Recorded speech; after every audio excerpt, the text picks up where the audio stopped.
দর্শক, গাজীপুরে সাংবাদিক আসাদুজ্জামান তুহিন হত্যার ঘটনায় বিএনপি মহাসচিব মির্জা ফখরুল ইসলাম আলমগীরকে গ্রেফতার করা হয়েছে। পুলিশ বলছে সিসি ক্যামেরার ফুটেজ দেখে জড়িতদের চিহ্নিত করা হয়েছে। এ বিষয়ে আরো জানবো, গাজীপুরে যেতে চাই আমার সহকর্মী রাব্বি সিদ্দিকী সেই খবরগুলো রাখছেন। রাব্বি, সাংবাদিক আসাদুজ্জামান হত্যার ঘটনায় কোনো অগ্রগতি হলো কিনা, আসামি ধরার ব্যাপারে কি জানা গেল?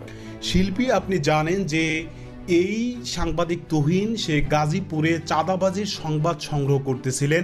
তো কেন তিনি চাঁদাবাজির সংবাদ সংগ্রহ করেছেন এই বিষয় নিয়ে বিরোধের কারণেই কিন্তু এই সাংবাদিক তুহিনকে নৃশংসভাবে জনসম্মুখে প্রকাশ্যে একেবারে হত্যা করা হয়েছে।